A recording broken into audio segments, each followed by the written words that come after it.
மேகமலையில என்ன பிரச்சனை நடக்குது, இதுக்கு பின்னாடி வேற ஏதாவது ஒரு அரசியல் சார்ந்த பிரச்சனை, கார்பரேட் சம்பந்தப்பட்டது அந்த மாதிரி இருக்கா, இல்ல இது எப்ப கொண்டு வரப்பட்டது, மக்கள் வந்து எப்படி சொல்றது, உங்களுக்கு மக்கள் ஏன் வெளியேற்றணும்னு நினைக்கிறாங்க, இப்ப இந்த அரசாங்கம் இதற்காக என்ன நடவடிக்கைகள் எடுத்திருக்காங்க, ஒருவேளை இதற்கு வந்து முரண்பட்டா நாம் தமிழர் கட்சி சார்பா நம்ம என்ன செய்யணும் அப்படிங்கிறத நீங்க மக்களுக்கு கொஞ்சம் எடுத்து சொன்னீங்கன்னா சந்தோஷமா இருக்கும். நன்றி, வணக்கம். மகிழ்ச்சி. வணக்கம். தமிழ் படை பார்வையாளர்களுக்கு என்னுடைய முதல் வணக்கம். இப்ப மேகமலை குறித்து கடந்த ஒரு மாத காலமாக இதனுடைய பேச்சு நம்ம இருக்கு.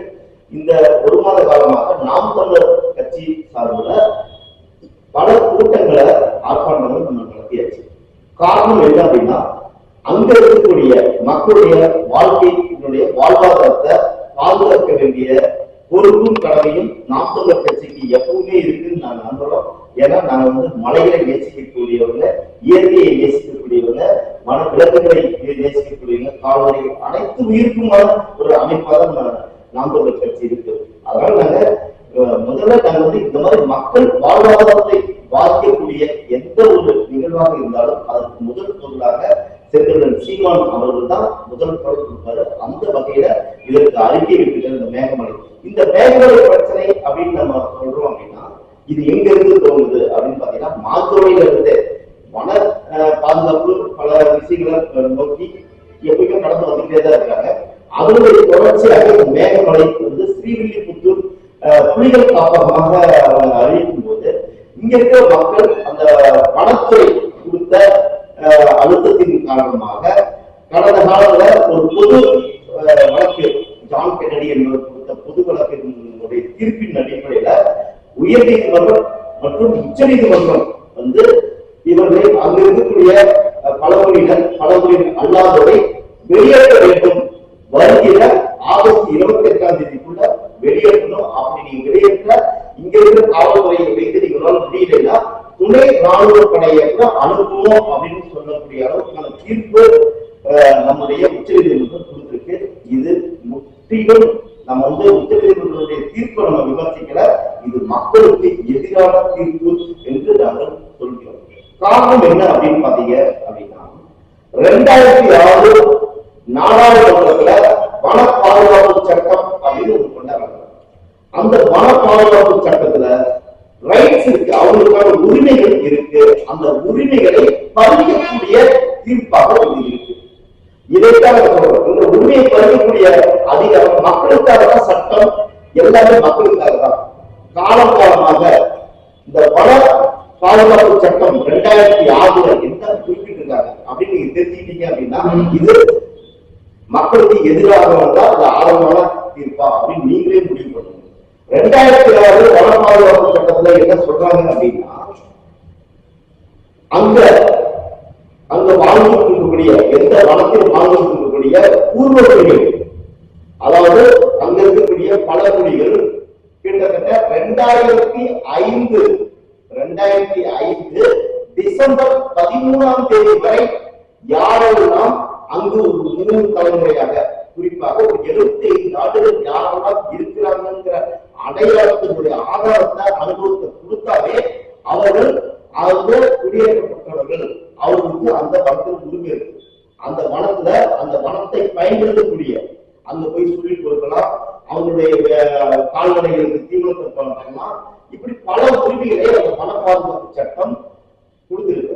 அது மட்டும் இல்லாம அந்த வன பாதுகாப்பு, அந்த வனத்துல ஒரு வன அதிகாரி ஒரு கட்டிடம் கட்டணும்னா கூட அங்க இருக்கக்கூடிய கிராம சபை தான் முடிவெடுக்கக்கூடிய ஒரு அதிகாரத்தில் இருக்கு.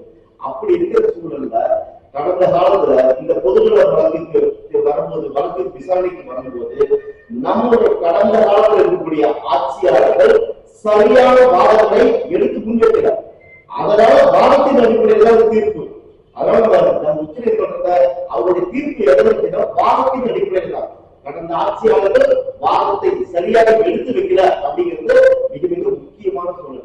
தற்போது இப்ப இருக்கிற தமிழக வெற்றி கழகத்தினுடைய முதல்வராக இருக்கக்கூடிய விஜய் அரசு வந்து இந்த வன பாதுகாப்பு சட்டம் அனைத்து உரிமையும் அந்த வனத்தில் இருக்கக்கூடிய காலகாலமாக இருக்கக்கூடிய அவர்களுக்கான உரிமையை இருந்தும் அதை பற்றி பேசாம அவகாசம் கேட்பது முற்றிலும் தவறான ஒரு விஷயம். அந்த சட்டத்தையே அப்ப வன பாதுகாப்பு சட்டம் போட்டதே தவறு அப்படிங்கிறது போல ஆகும்.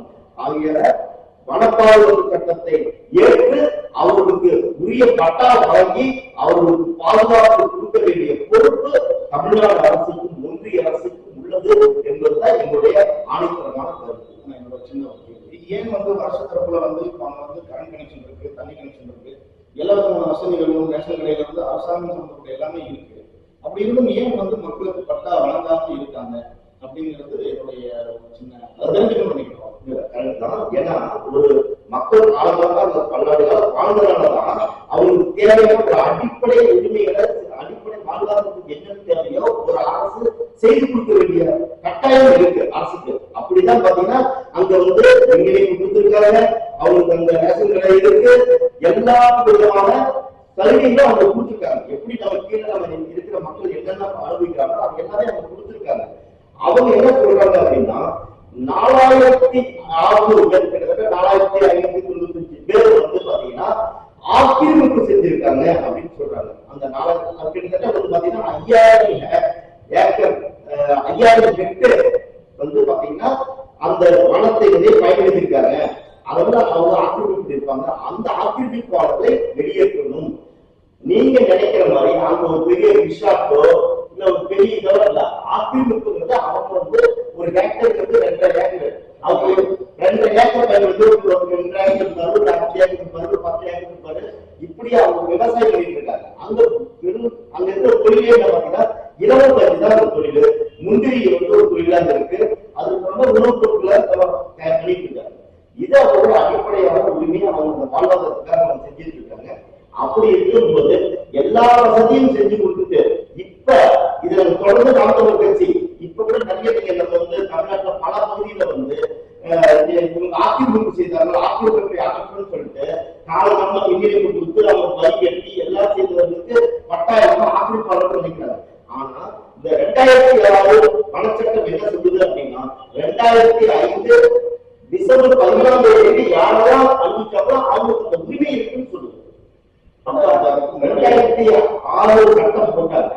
அப்ப 2005 டிசம்பர் 13 வரைக்கும் அவங்க கொடுத்த வேலைகள் 13 வரைக்கும் அவங்க யாரெல்லாம் 70,000 2,000 யாரெல்லாம் இருந்தாங்களோ அவங்க 2013 அப்புறம் அவங்க கேட்கவே மாட்டாங்க. அப்ப இந்த ஆக்கிரமிப்புன்னு சொல்லக்கூடாது, அவருடைய வாழ்வாதாரத்துக்கு அவங்க விவசாயம் பண்ணக்கூடிய காரணமா இதெல்லாம் தெரிஞ்சதெல்லாம் அரசு அவரை ஏற்படுத்தி கொடுத்துருக்கு. நீங்க சொன்ன அனைத்து வசதியும் ஏற்படுத்தி கொடுத்துருக்கு.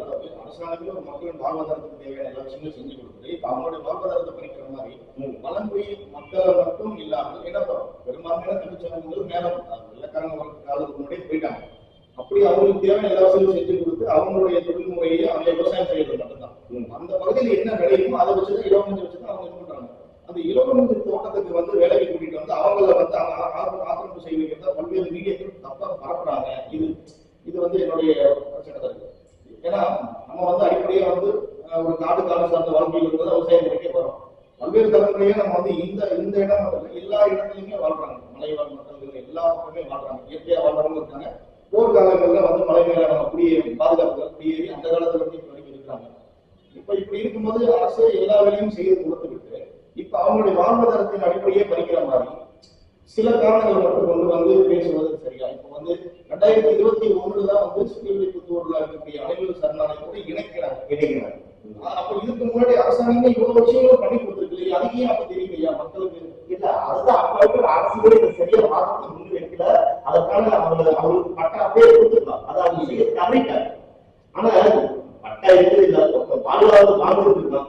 நாம் தமிழர் கட்சி பொதுவாகவே காலகாலமாக வாழ்ந்துட்டு இருக்க கட்சி, வாழ்ந்துட்டு இருக்க மக்கள் அங்க எல்லா அடிப்படை வசதியும் செஞ்சு கொடுத்ததுக்கு அப்புறம் இது ஆக்கிரமிப்புன்னு சொல்றது எந்த விதத்திலையும் ஏற்றுக்கொள்ள முடியாது. அதை நாம் தமிழர் கட்சி தொடர்ந்து இருக்குது. நீங்க தமிழ்நாட்டுல பல பகுதியில் பார்க்கணும், சென்னை உட்பட பல பகுதியில் பார்க்கணும். காலகாலமா வாழ்ந்துட்டு இருக்கிறவங்க அங்கிருந்து அப்புறப்படுத்துவதுன்னு சொல்றது ஏற்றுக்கொள்ளவே முடியாது. அது அவருடைய வாழ்வாதாரத்தையும் அவருடைய அந்த சமூகத்தை ஒதுக்கப்படுற மாதிரி. எனக்கு என்ன ஒரு சின்ன கேட்டீங்கன்னா, இப்போ சென்னையில பல்வேறு நீர்நிலைகளை ஆக்கிரமிப்பு செஞ்சுட்டாங்க அப்படின்னு சொல்லி அனுப்புறாங்க.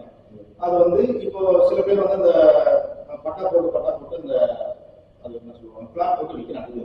இப்போ அது கூட ஒரு ஊர் வந்து நம்ம ஒரு இடங்களுக்கு ஒரு மாற்ற இடமா நம்ம சிட்டிக்குள்ள எல்லாருக்கும் கொடுத்துடலாம். 98 கிராமங்கிறப்ப அங்க எத்தனை குடும்பங்கள் இருக்கும், அந்த குடும்பத்துக்கு அவங்களுக்கு விவசாயம் பண்ண தான் தெரியும்.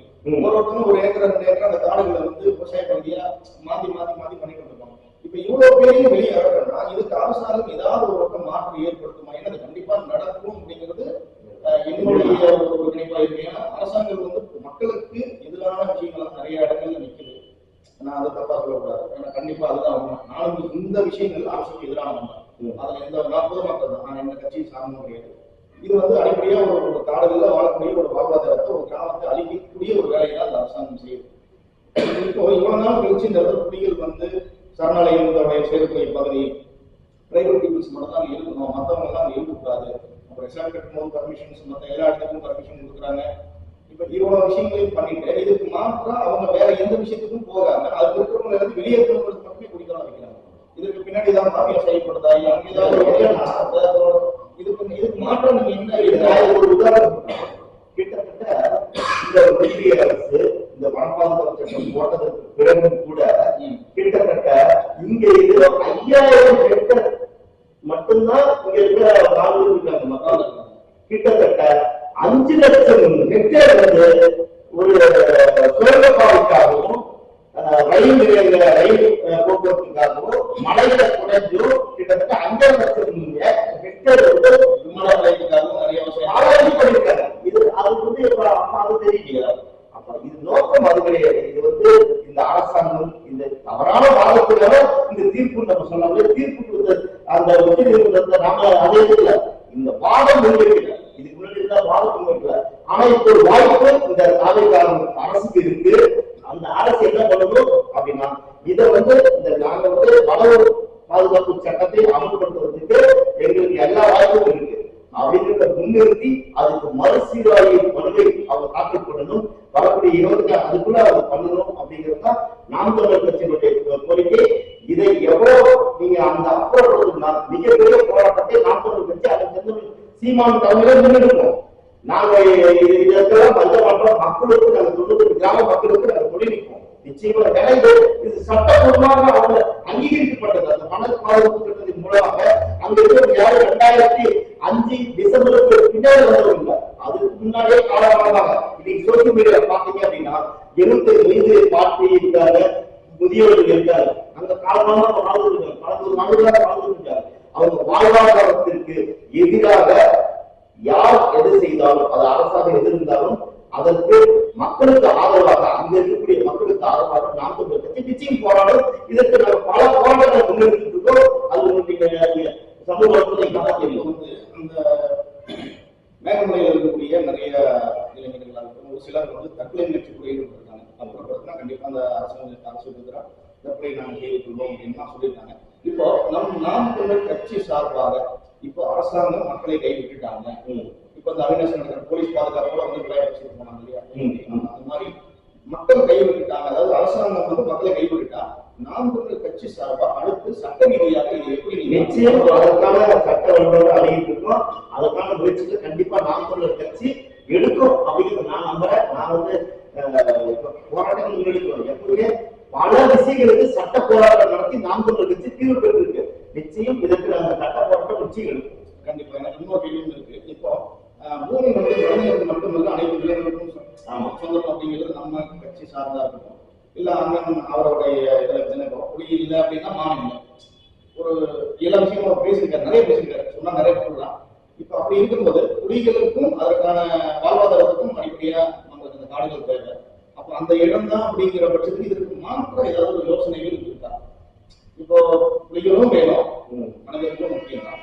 இப்ப ரெண்டு ஒன்றாவது பிரச்சனையில இருக்கும்போது மக்களை வெளியேற்றாம அதே இடத்துல புலிகள் வந்து இருக்கிறதுக்கோ பண்றதுக்கோ அதற்கான வேற ஏதாவது மாற்று யோசனைகள் அதுக்குதான் நாடாளுமன்றத்தை ஏற்பட்ட வன பாதுகாப்பு சட்டத்தை அது இருக்கக்கூடிய பழங்குடி மக்களுக்கும் பழங்குடி அல்லாதவருக்கும் அந்த வாழ்வுரிமை இருக்கு. அப்படி ஒரு விஷயத்தை அவங்க முன்னெடுக்கிறாங்க. அது என்ன சொல்றாங்கன்னா அவங்க பயன்படுத்திக்கணும். அங்க இருக்கிற அவங்க கால்நடை இப்ப பாத்தீங்கன்னா மேய்ச்சல் கொஞ்ச நாளைக்கு முன்னாடி மேய்ச்சல் வந்து நமக்கு சொன்னாங்க. இப்படி வந்து இது வந்து மேற்கு தொடர்ச்சி மலையில இருக்கக்கூடிய ஒரு கிட்டத்தட்ட 5 புலிகள் சரணாலயம் இருக்கு நம்ம இதுல. முண்டம்புரை இருக்கு, அடுத்தது சத்தியமங்கலம் புலிகள் காப்பகம் இருக்கு, புதுக்கோட்டையில புலிகள் காப்பகம் இருக்கு. இந்த மாதிரி 5 புலிகள் காப்பகம் இருக்கு. நாம வந்து புலிகளை வந்து ஒரு பகுதியில அந்த பக்கம் இருக்கக்கூடிய புலிகள் இந்த பக்கம் இருக்கக்கூடிய புலிகளுடைய எந்த விதமான மேட்டிங்கும் நடக்கிறதுல ஒரே இனத்துக்குள் திரும்ப திரும்ப நடக்கும்போது அது அழிவை நோக்கி போகுது. அப்ப இதற்கும் அதற்கும் தொடர்பு இல்லாத அந்த இடையில இருக்கக்கூடிய அந்த கிராமங்கள் தான்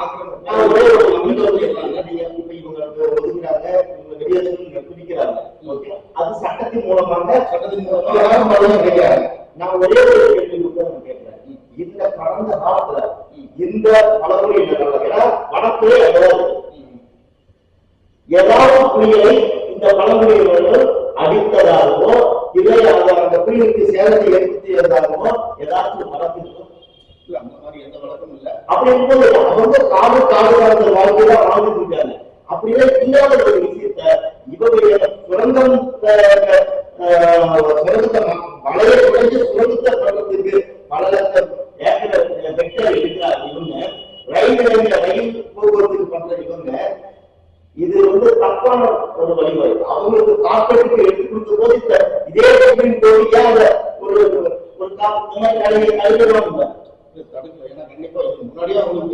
ஒரு வெறும் மக்கள் வாழ்க்கக்கூடிய நீங்க பட்டாத்துக்கு அந்த பதிலாக அவரும் காலங்காலம் வாழ்ந்துட்டு இருக்காரு. அதை உரிய பட்டாவை வாங்கி கொடுக்க வேண்டிய கடமை எங்க பட்டாளர்கள் அரசு இருக்கு. அரசுக்கு ரேஷன் கடை இருக்கு. அங்க எல்லா வசதிகளும் சேர்த்து கொடுத்துருக்கு. அப்படிங்கும்போது அவங்க கொடுத்துருவாங்க. வாழ்வாதாரத்தை காப்பாற்றுறதுதான் ஒரு அரசுங்கிறத எதுக்குங்க? மக்களை காப்பாற்றுவதற்கு தாங்க. சட்டம் எதுக்குங்க? மக்களை காப்பாற்றுவதற்கு தான். இது எதிராக இருந்தா நிச்சயம் நாம் தமிழர் கட்சி போராடும். சுற்றுலா தரப்புக்காக சொல்லுவாங்க புலிகள் பாதுகாப்பு முக்கியங்கிறது அவங்க வந்து அவருடைய இனப்பெருக்கம் சார்ந்த அழிவை நோக்கி போயிட்டு இருக்கு அப்படிங்கிறத சொல்றாங்க. இதற்கு மாற்றா ஒரு ரெஸ்ட்ரிக்டட் ஏரியாவோ ஏதாவது இங்கிட்ட இருந்து இங்கிட்ட போறதுக்கான பாதைகள் ஏதாவது அரசாங்கம் ஏற்படுத்தி கொடுத்து வேற முறைகள்லாம் இந்த பகுதி இது வந்து வேட்டுக்குளத்தை ஒட்டி போயிட்டு இருக்கு. அப்படின்னா அப்படின்னா பிளாக் பண்ற மாதிரி அது வாய்ப்பே கிடையாது. அங்க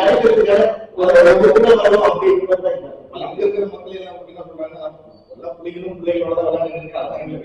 எங்க புலிகள் சார்ந்து என்ன சொல்றேன். நீங்க சமீபத்துல நம்மளுடைய சேரன் நடித்த நரிகேட்டன் ஒரு படம் மலையாள தமிழ்ல ஒரு நரிகேட்டை வந்தது. முழுக்க முழுக்க இந்த மாதிரி இதே வேட்டையை முன்னிறுத்தி எடுக்கப்பட்ட படம் தான். ஏன்னா அந்த வாழ்வும் வாழ்வாதாரமும் அவங்களுக்கு அங்கதான் இருக்கு. நீங்க இப்ப சமூக ஊடகத்துல அவங்க பேட்டி கொடுக்குற பல பேர் சொன்னாங்க, நாங்க செத்தாலும் கட்டுக்கு போக மாட்டேங்கிறாங்க. அப்ப அவங்களுக்கு சட்டமே வழிவகுத்து இருக்கு.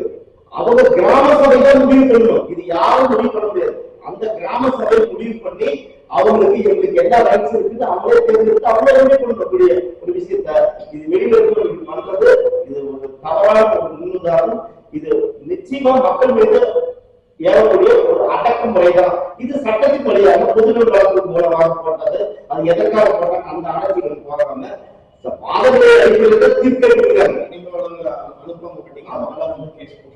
இப்ப நம்ம நிறைய பேப்பர்களை பார்க்கலாம். ஏன் காட்டுறது மக்கள் இருக்கா? அப்பதான் கல்வரம் வெட்டி இருக்க முடியும்.